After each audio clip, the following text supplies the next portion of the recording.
एक नाम याद करना है, हरिश्चंद्र। शायद रह जिया गोते याद कौन रहे,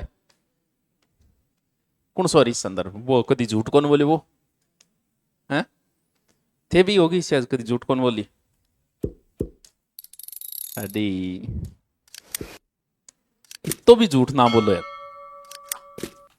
तो भी ना बोलो। ऐसा कहते हैं कि अगर सारी दुनिया एक दिन के लिए सच बोल दे, सिर्फ एक दिन, तो जितने भी रिश्ते हैं सब टूट जाएंगे। दर्शन कहता है, और ये सत्य बात है। आप अपनी प्रेसी के बारे में क्या सोचते हो, वो सच्चाई तो आपने कभी नहीं बताई। दूसरी लड़की को देख के क्या सोचते हो, वो कभी बताइए अपनी पत्नी को, इन खातर में क्या सोचिए। या फिर किसी लड़की ने किसी लड़के को देख के क्या सोचा होगा, वो अपने पति को सच्चाई बताइए क्या।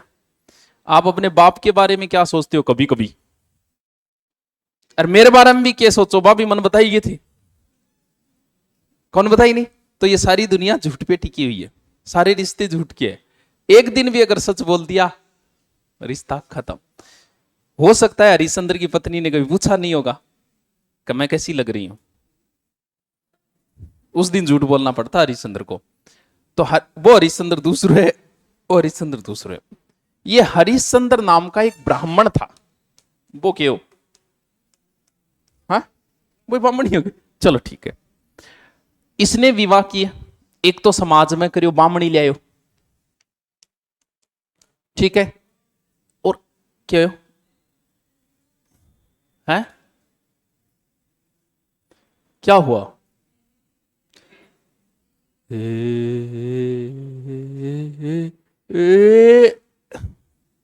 लगा दियो ना को, हाँ। और दूसरी पत्नी जो लेके आया वो कौन सी थी, वो क्षत्रिय थी, ठीक है, जिसका नाम था बद्रा। यानी हरिश्चंद्र नाम का ब्राह्मण था, मंडोर से था।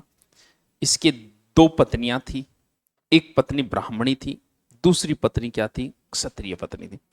क्षत्रिय पत्नी के जो संतानें आगे चली, और वही संतानें गुर्जर प्रतिहार थी। तो वैसे देखे तो किसका माने हैं, तो फिर इनको क्या माने, बाप ब्राह्मण है तो क्षत्रिय माने जाएंगे। वैसे क्षत्रिय का मतलब ये कतई नहीं है कि राजपूत। क्षत्रिय का मतलब एक तरीके से होता है कि जिसने हथियार उठा लिया, जिसने दूसरे की रक्षा की सौगंध। आज हम क्षत्रिय किनको कहेंगे, पुलिस और फौज को, जो हमारी रक्षा करती है, जिन्होंने हथियार उठा लिए। तो ये जो आगे चले वो क्षत्रिय कहलाए। वो किन की संतान थे, इसकी जो राजपूत पत्नी थी उसके संतान थे। तो गुर्जर प्रतिहार स्वयं को किन के वंशज मानते हैं, हरिश्चंद्र। क्योंकि माता के लक्षण पुरुष में कम आते हैं, पुरुष में जो लक्षण आते हैं ना संतान, वो बाप के लक्षण आते हैं। थार में थार बाप का लक्षण है, आपकी जाति के लक्षण है, आपकी जाति के जो भी लक्षण है वो आपके अंदर आ गए। महिला हो सकता है किसी दूसरी जाति से हो, तो भी उसका असर नहीं आएगा आपके ऊपर, क्योंकि महिलाओं सारों का स्वभाव एक जैसा। आदमी की प्रत्येक जाति की अलग प्रवृत्ति है, प्रत्येक जाति का अलग लक्षण है। तो आप में गुण किसके आएंगे, पापा वाले आएंगे, हाँ शाबाश। क्या कह रहे,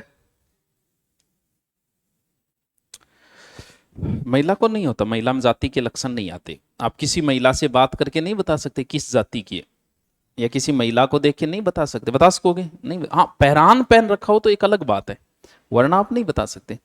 आदमी 5 मिनट बात करके बेरोजगार जा कौन सी जाति को, अगर अनुभवी है तो, बात अनुभव शब्द लगता है यहाँ, 5 मिनट में पता है, शरीर देख के पता चल जाता है, चाल देख के अंदाजा लगाया जा सकता है कि ये किस जाति का हो सकता है। जाति के लक्षण हमेशा, इसीलिए जातिवाद पुरुष करता है, महिला थोड़ी करती है। महिला कोई जातिवाद लागू नहीं, कोई धर्म लागू नहीं है उसके लिए, वो किसी से शादी के लिए तैयार हो सकती है, उसके लिए धर्म जाति का कोई मायने नहीं। आदमी इन चीजों पे रखता है कि किस धर्म में विवाह करना है, किस जाति में विवाह करना है। हम मंडोर को छोड़ देते हैं, हम मैन शाखा को पढ़ते हैं, कौन सी को, भीनमाल को, ठीक है।